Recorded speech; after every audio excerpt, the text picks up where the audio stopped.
I'm going to welcome an excellent panel to come out and talk about all these issues now. Come on out. Robert Zimmer, the president of the University of Chicago. Michael Crow, the president of Arizona State University.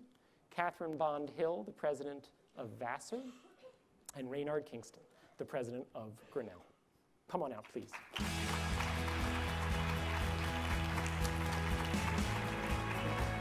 They had us in a different order.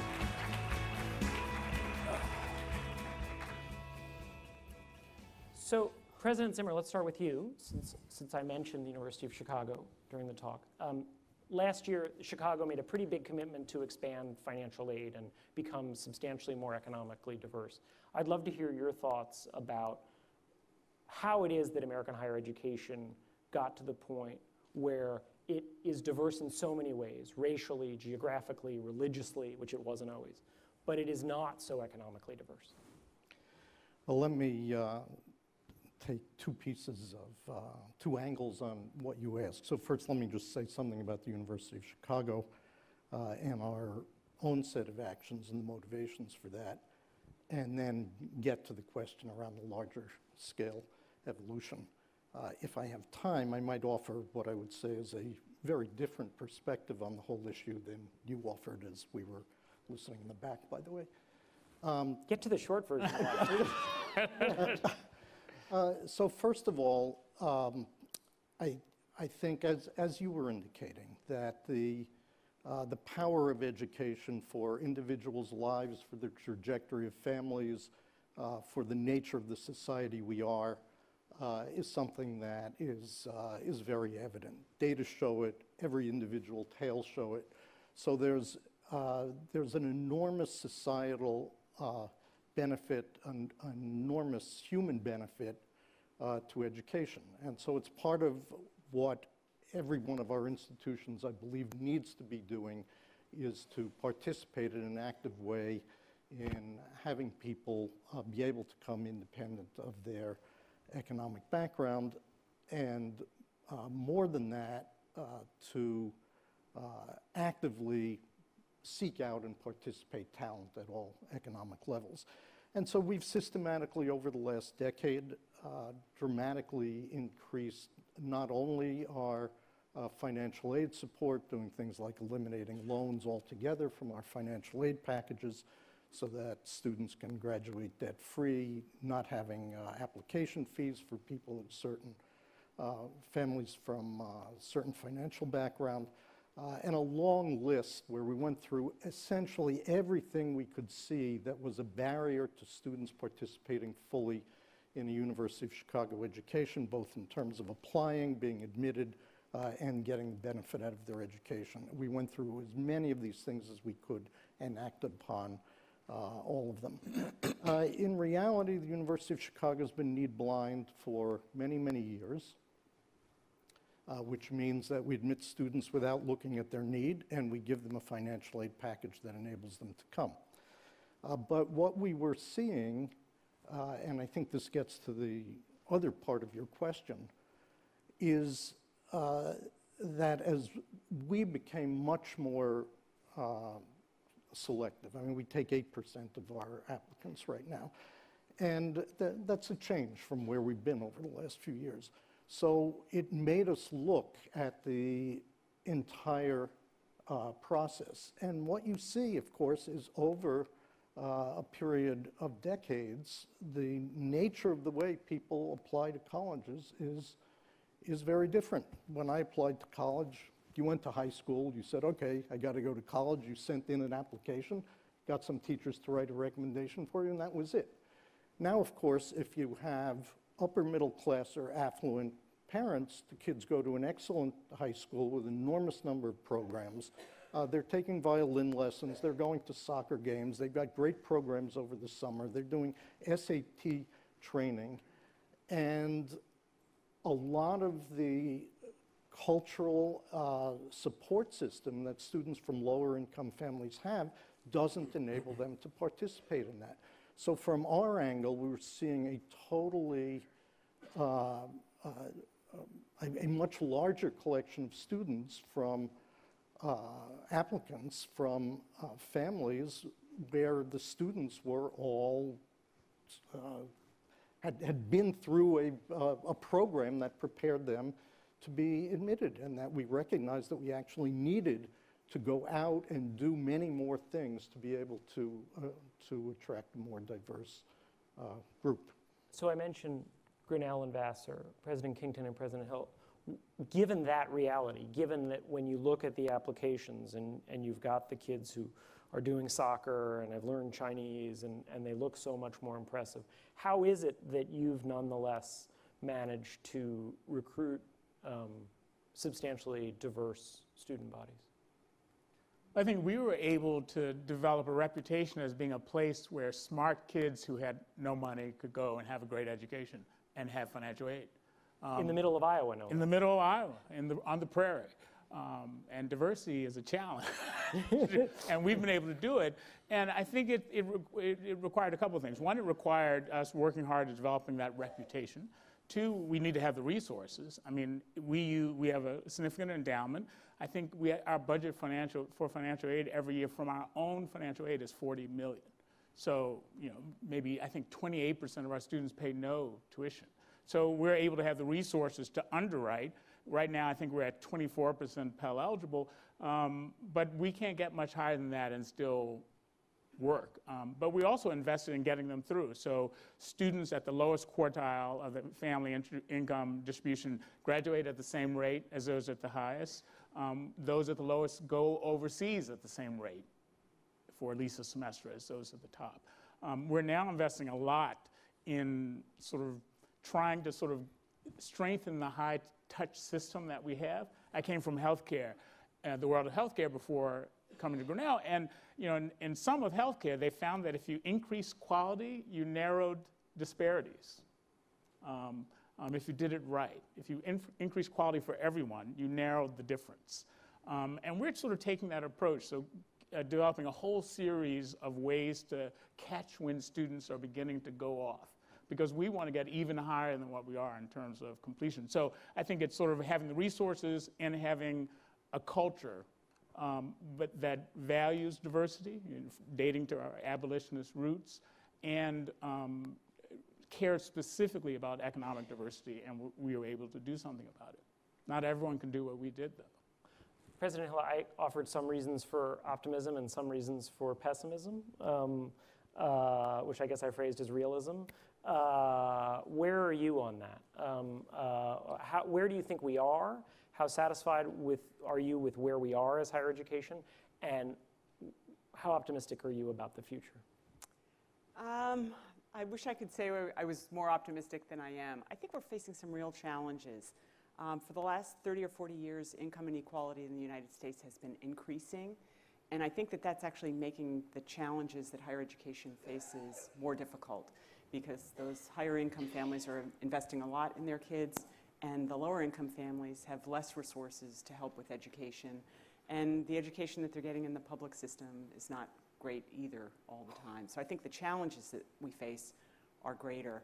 I think there's been more discussion of the fact that there are talented low-income kids getting through the system, and there's more focus now on making sure that those kids can go to a school that is well matched for their abilities. So I think there is some movement on that. And I think it's come from being a little bit more transparent about how we're doing on this. I think that actually puts pressure on schools to do more, and we've seen more movement in the end. I think another thing that we have to remember, though, is that American higher education is very, very diverse, and Grinnell and Vassar can do a lot, and I think we are doing a lot, and I think the selective private nonprofits should be doing more as a group, and they can. They've got the resources. Some of those resources are coming from the government. But ultimately, if we're going to solve this problem, it's going to have to be the publics. Well, that's the perfect pivot. So I like to think of it as two sides to a coin, right? We've got these schools where students graduate in huge numbers, but I would argue they're not nearly as diverse as they often think they are. And then we've got these schools that are massively diverse and have graduation rates that are often depressingly low. 60% can be good.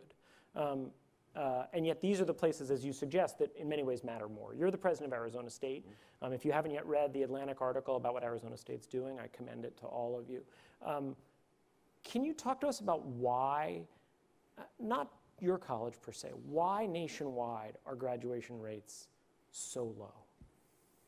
Well, so let me talk about it generally, and then I do want to talk about ASU specifically. So less than half the students that start college, including community college, that's in the number, ever graduate from any institution. And I think that it is largely a result of poorly designed institutions, under-enabled faculty, strict and structured bureaucracy, and in the public universities, many of them operating in an outmoded model of a government bureaucracy, which is not the model through which a 21st century high-speed, high-advanced, highly diverse institution should operate. So it's basically we run the course.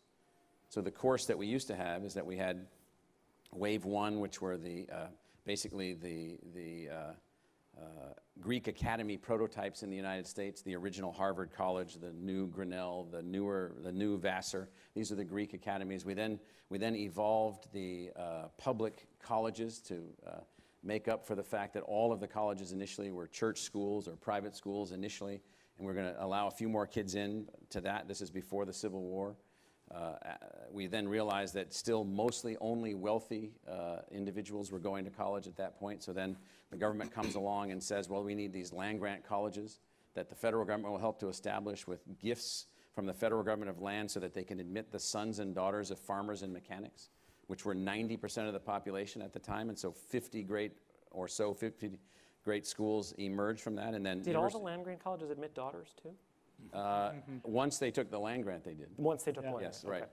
And so then the University of Chicago was an example of the fourth wave, which was some of the colonial colleges got turned into research universities, some of the land grants got turned into research universities, and a few like Chicago, Stanford, Hopkins, created from whole cloth as a research university. And so that model, those four types of institutions are still all running here. They're still all operating, but the last time there was a significant innovation, call that 100 years ago, the population of the United States was under 100 million people. It's now 320 million people. The diversity index and the idea of access and the way that we're thinking about it and the change in the world economy has been so dramatic that everything that followed from those four waves, each of the institutions that followed, became limited in their capacity to respond. Community colleges came online in the 1960s. And the reason I'm giving you this historical context is that we've run the course and it's time for new models, particularly time for new models and new approaches among the publics. So there's 700 or so public colleges and public universities that are out there, some very large ones like my institution. And when I listen to your data, I mean, literally my brain just goes haywire because there's so many, not calculating errors like you were mentioning, but assumptive errors, assumption errors in the way that the data is constructed.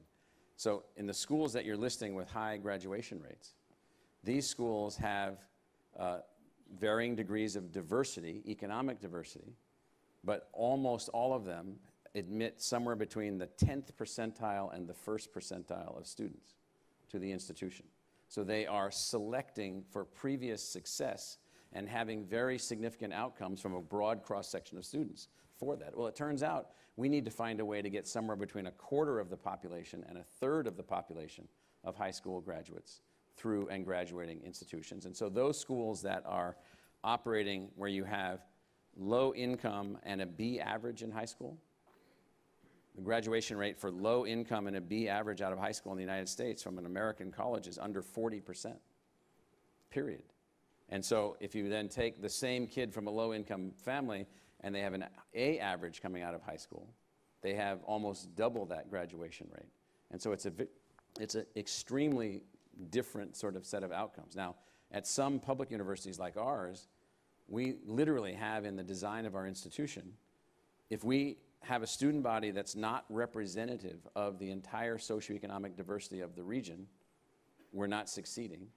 And if we do not have and maintain the egalitarian admission standards that the land grant, we're not a land grant, but we have the spirit of the land grant that we apply. If we don't maintain the spirit, which is egalitarian access, which we do, and so I'm going to use an example to sort of look at your data here in a second, and I'll be done. So we admit we have 11,500 freshmen. One of the biggest in the country. Yeah, about half of them come in with A averages. Half of them come in with B averages from high school. The number of students that we have that have elite status in our honors college or something like that is larger than most private colleges.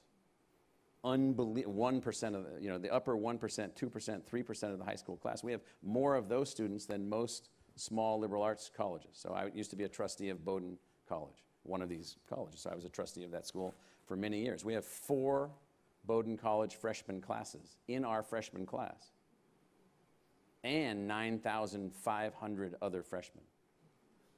I guess So the point is, how would any data about that and their graduation rate, so the graduation rate for those students, the students that are, the Bowdoin students that are going to ASU is in the 80s and 90%.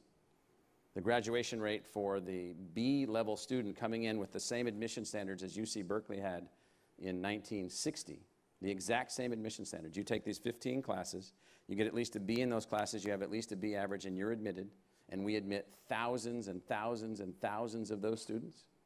We have doubled their graduation rate, but their graduation rate is nowhere near the graduation rate of the other students. And so it's a complex thing, I guess is what I'm saying. And so the big publics have this, those of us that still have egalitarian admission standards, it's a very complicated institution. I guess and I'd like to hear thoughts from all of you about this. I guess what I don't understand is how is it that across the spectrum graduation rates are so low, right? The fact that I think most people think of college as a 4-year thing, right? And 75% is not 90%, it's 75%. And the idea that we have in the entire country only 2 public colleges with a 4-year graduation rate of at least 75%, I find surprising. I was surprised when I first heard it. I'm sure. But why do you find it surprising? Isn't the job of, to some extent the promises that colleges are making to people is come here, enroll, we'll help you get a degree. Yeah. And there are thousands of them across the country. And that only 2 of them have a 4-year graduation rate of 75%, I find surprising. And the admission standards of those 2 are in the upper 5% of the high school class. But even, right, so we have this whole spectrum. I don't know, I'm sure you've thought about this. Well, let me sort of offer a slightly different angle on this. So first of all, I think Michael's historical summary is exceedingly important for understanding what's going on, because these institutions that were created were, in fact, it's a system that was never designed to educate as many people as the demand is right now. Again, just in 1900, 8% of the US population got a high school degree.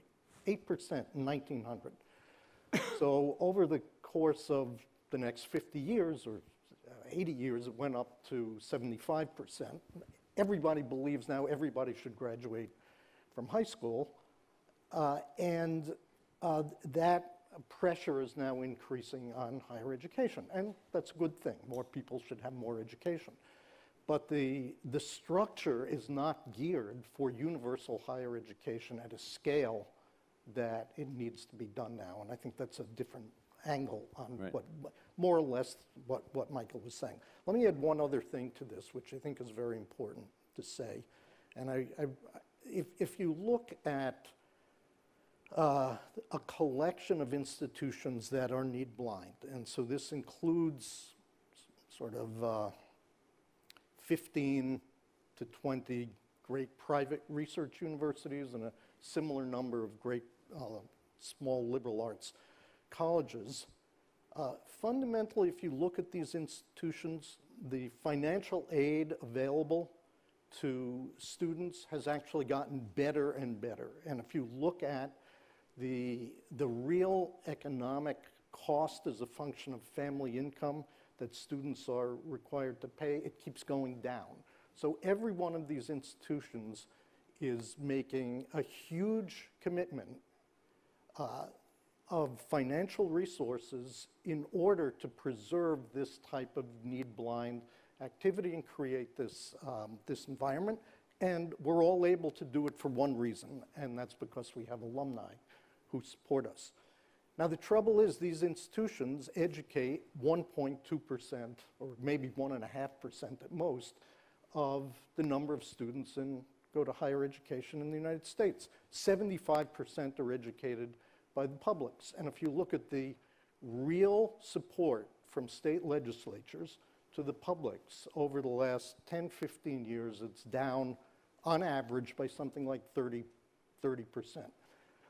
Now, what that's saying is that in reality is that the public is not willing to support higher education as a public good to the same extent that they're willing to support other priorities. And to me, this is a fundamental underlying cultural problem. I mean, you can say, let's do more, fine. So where is the money going to come from? You have to set priorities. And right now, what's happening is that state legislatures, and they're reflective of the people who are voting for them, as they usually are decreasing the allocation to public higher education institutions at a significant rate. And it creates a huge stress on these systems. You know, there's another problem even before that. Go ahead. I mean, and that's the preparation.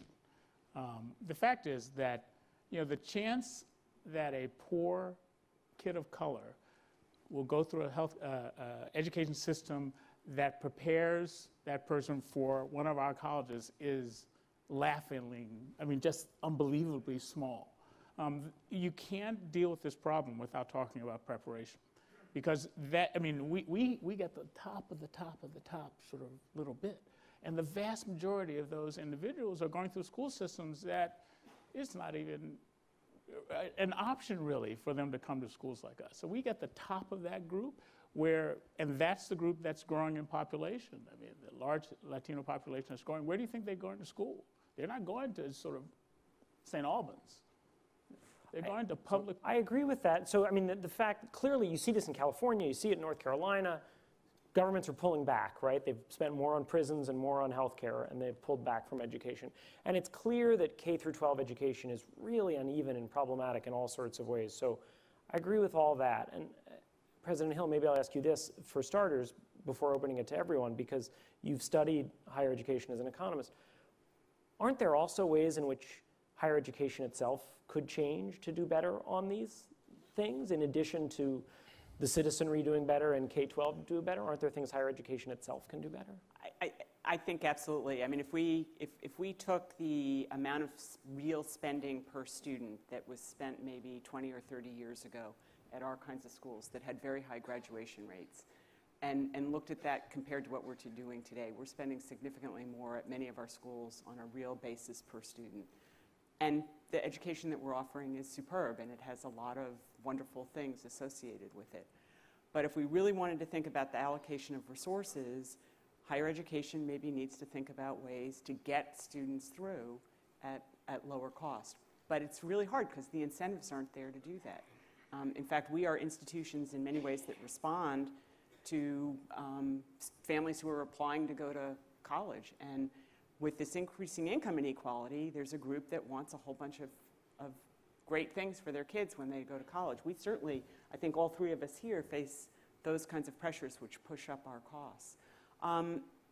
We can help, I think, by doing as much as we can by taking our fair share of low-income kids. When we do that, that forces us to reduce our costs across the board, because every dollar that we allocate to financial aid, we can't allocate to something else. And on the public side, again, I think it's absolutely right that we've pulled back.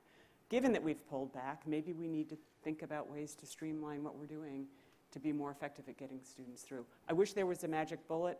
I do know how to throw money at it and make it better. If the publics could spend what we're spending per student, they'd be graduating at a much higher rate. President Crow, want to jump in? And then I don't get to ask all the questions. We're going to let you ask some questions. So I think what I would say is that, and I was alluding to this in my earlier comments, and that is that the institutions that have emerged from the first 4 waves of evolution in American higher education are not designed for the challenge that lies ahead.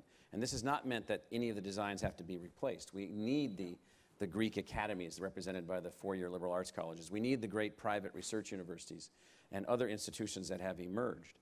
What we have not yet developed is the institution that can accomplish the objective that you're outlining, which is, can you take a broader cross-section of historically should have been prepared, they should be prepared because the same standards were in the past. Let's just assume that for the sake of this argument that you can make that work. Can you alter the model of the institution, the way that this new type of institution, call it the fifth wave of institution, so that it can achieve great things with a very broad cross-section and large numbers of students at an affordable cost in a way where throwing money at it may not be the only solution that one has because there isn't that much money, but throwing technology at it might be a methodological approach. And so one of the problems that we have in innovating, and this is something that we struggle with, is that the first wave, the classic Greek academy in the form of an American liberal arts college, is held as a gold standard.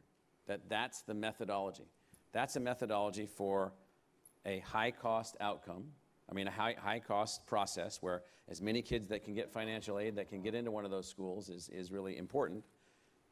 The other models are not scalable, so we really haven't built a scalable, technologically sophisticated, socially engaged, different approach. And that's what some of us are trying to work on, trying to figure out. In the same way that new models emerged in the past, can you build what I call a complex, adaptive, socially engaged institution that can take that upper quarter of the high school class and drive them to levels of university achievement in scholarship and research empowered institutions at a cost which is affordable for most families.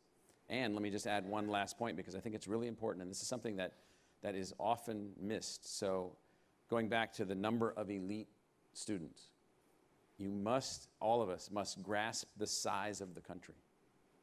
320 million people. There have been no new institutions in Wave 1 or Wave 4 established for probably, with a couple of exceptions, 100 years or more. None. None of the institutions to my left are scalable. None. They're not scalable. They cannot be scaled above their present size except at the margin. Period. Therefore, even if more great, fantastic, high-achieving, low-income students would be able to enter these schools, they would only be replacements. They would be displacements. They would be pushing people out that then would have to go somewhere else. And so it does turn out that many of these unbelievably high talented students are being captured by the public universities. But because we report our data across tens of thousands of students on an average basis, the large number of those students that we are taking from minority families and so forth and so on are invisible in the data. So literally in your data set, you're comparing institutions with 1,500 students with institutions with 50,000 students, in which there may be 3,000 or 4,000 students of the exact same ability level, but they're completely invisible in any kind of analysis at the level of data that you're using. I'm a little more optimistic about the displacement than you, because I think my sense is the history is when you have institutions that are segregated is too strong a word, right? But when you have institutions that are for one segment of the society and you broaden them, and then more people are going to more kinds of institutions, the society would start to care more about a broader variety of institutions. So I don't think it's quite a zero-sum game that if we take a high-income kid and kick them out of Grinnell, as it were, not admit them, that it's a zero-sum game. I think actually there could be some overall benefits. Well, I'm just talking about the scale. So you're going to expand at Grinnell your student body by what, 3,000 in the next 5 years? University of Chicago, you're going to admit how many I more. hope my trustees aren't listening. How many more freshmen will you be adding to your freshman class? But it's not a question of getting kids to go to college. It's actually to get them to graduate from the publics. Yes. That's the issue. Yes. And if a low-income kid with the same academic credentials goes to our school, they have a much higher chance of graduating. And that makes sense because we're putting a lot more resources. What do you base that on? If a low-income kid goes to Vassar, this has been studied by the Lumina Foundation. with the same academic preparation. credentials. Yes. Yes, and That's my goes reading to of a it. more selective school, they have a higher probability of graduating and going on to graduate school and all of these things. But again, we're not scalable, so we're not the problem. But your problem, And our problem is to get kids to graduate from the publics. You got 85% of the kids going there. They're graduating at 40%. If we could get that rate up to 60%. Yeah, so we've or almost 70%, doubled our it would four-year be great. graduation rate. And so we just passed several of our quote-unquote peer institutions' four-year graduation And rate. using technology to help you do that. Yes, significantly. And now we're closing in. And so there is a way to adjust this, but it requires a change in the faculty culture. It requires a change in the introduction of technology. It requires a change in a new model. So the old model has run its course. And so that's the fundamental answer.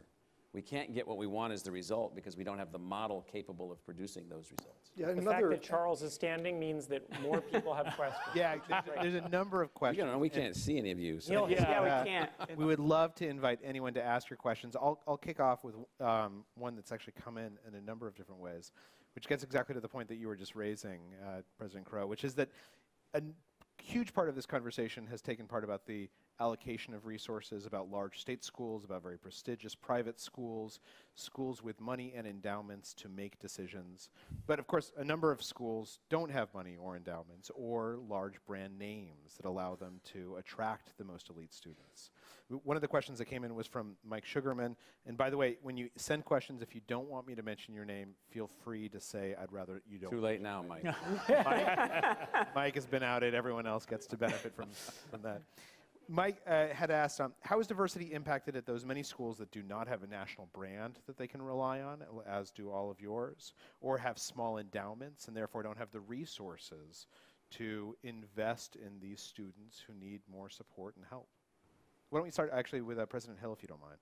Well, I think if you look at American higher education, what you see is that, in fact, the support depends on the degree of selectivity of the schools. So the kids that are going to community colleges are having the smallest amount spent on them, and they're actually getting the least subsidy from the public sector. So they're basically paying for what they get, and they're not having much spent on them. And some of the highest subsidies are at the most selective schools and where the most is being spent on them. Tuition's high too, but the subsidy in terms of what the school is spending is the highest as well. So again, I think we need to, if we're really serious about educating talented lower income students, we have to find a way to get more resources to them. And that's both by increasing resources to the community colleges and the publics, but also by reallocating, I believe, access to the more selective schools, getting lower income kids in there so they have access to those subsidies. But there are institutions that are private, that don't have big endowments, that are doing incredible things. Trinity in Washington, Knox College. I mean, colleges that don't have enormous endowments or revenue streams or the national brand, there's some really creative things happening, and those are just two examples where they've sort of reinvented themselves and are graduating at pretty high rates. So it's possible. Clearly, there are some who are able to do it, but it's hard if you don't have the resources. I mentioned Stonehill earlier, not a college with a national brand, doing really interesting things. Let's take a question from the audience. Sir, in effect, we'll bring a mic down so that... You're using the term kids a lot, and so many of the population that is actually in a bachelor's program or an associate's program is older than 25. Can you talk about that? Because they're not coming from high school, they're coming from life. Right, and I guess that's from my world where most of them are 18 when they arrive.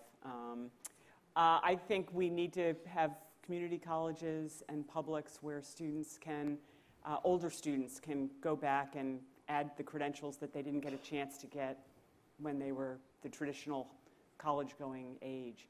And I think we have to, again, make it possible for them to do that while they're working, which means giving them the resources. And there are schools like ours that are doing creative programs with community colleges to help articulation agreements and other arrangements. Some of the schools have been quite creative and are beginning to see some of those students even go to our schools, which didn't happen not too long ago. So I think there are some interesting projects out there, and particularly articulation agreements between community colleges and a number of the very selective private colleges as well. And for very motivated older students who really have figured out what they want and what they want to accomplish, I think there's a role for technology that can really facilitate. Absolutely. At So better costs. this opening of this semester, we have 73,000 full immersion, digitally enhanced learners.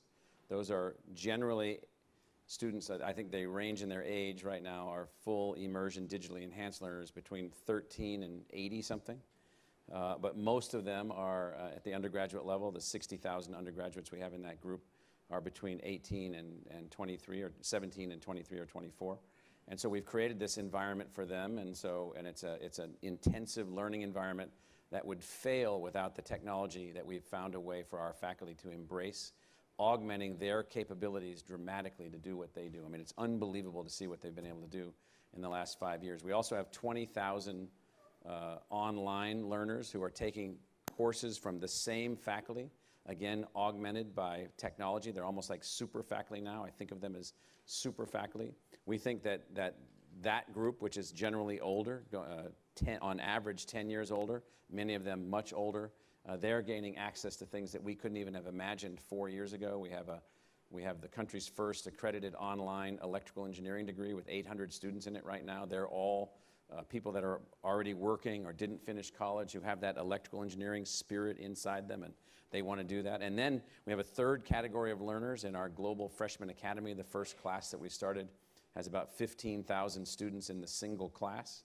And this is a whole new way. It's not a MOOC. It's like a super MOOC in some ways. And then we have a fourth category of learning that we're working on, which are the big education through exploration courses funded by the Gates Foundation. In our case, there's 7 of these that were funded, and we're involved in 5 of them. I don't know how many hundreds of thousands of learners, adults, children, and others will be involved in that. But the key thing from our perspective is it's all from the same faculty. The same faculty. We don't have 2 faculties. We have 1 faculty.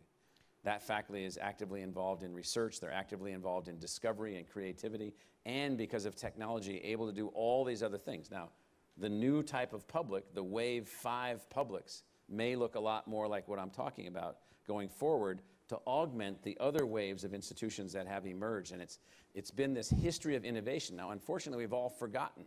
Why did the University of Chicago get set up? Why did Johns Hopkins get set up? Why did Vassar and Grinnell get set up? They were all responses to needs at the moment.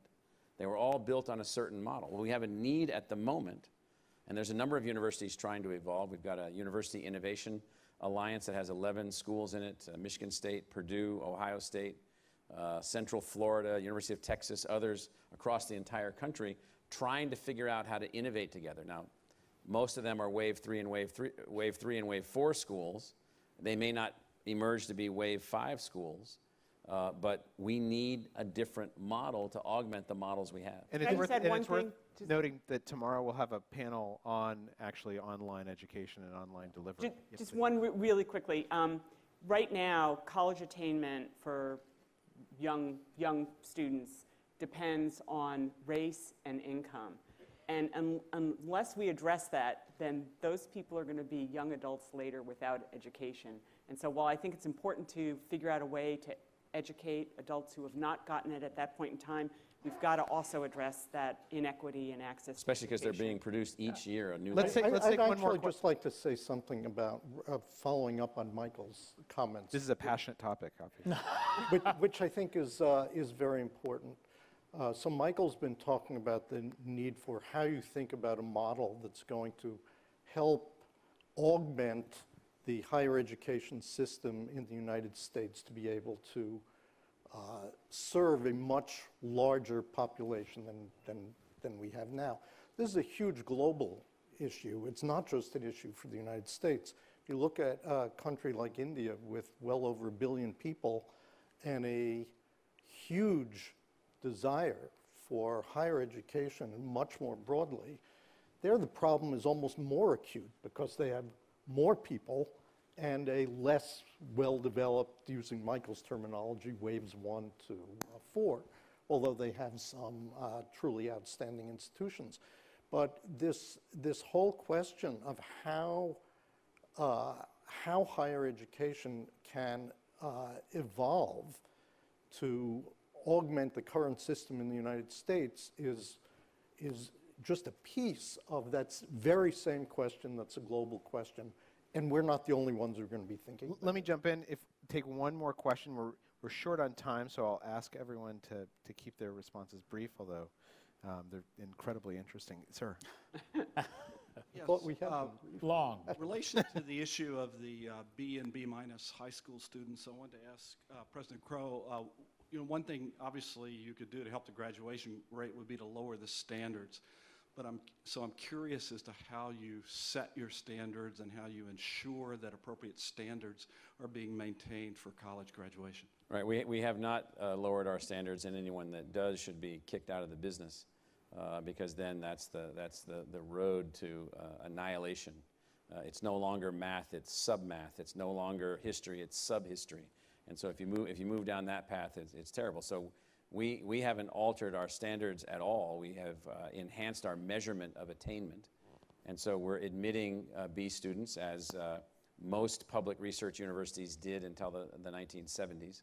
And we're maintaining the measure. We're measuring general education outcomes. We're measuring degree outcomes. We're measuring ultimately critical thinking enhancements, analytical problem solving enhancements. So we're basically measuring everything. And then we also have to produce these graduates into a market where they have to then perform. So we've had 150,000 graduates since 2003. So the average age of our graduates is around 40 for the institution as a whole. And so this is 20,000 graduates last year. And so from our perspective, the market is speaking by how we're doing, and they're doing quite well in the market, both in terms of their ultimate performance going on to graduate schools, other things that they're doing, and we try to look at all of that. So we look at how many awards they're winning, what they're doing, their jobs, their employment, their life outcomes. We participate with Purdue University to go back and measure our graduates and their life outcomes and their economic outcomes and their quality of life attainment, and those are powerful inputs for us in terms of whether or not we're doing our job without reducing one iota of rigor. Let me jump in. We're unfortunately out of time, but thank you all so much for joining us this evening. It's a fascinating conversation.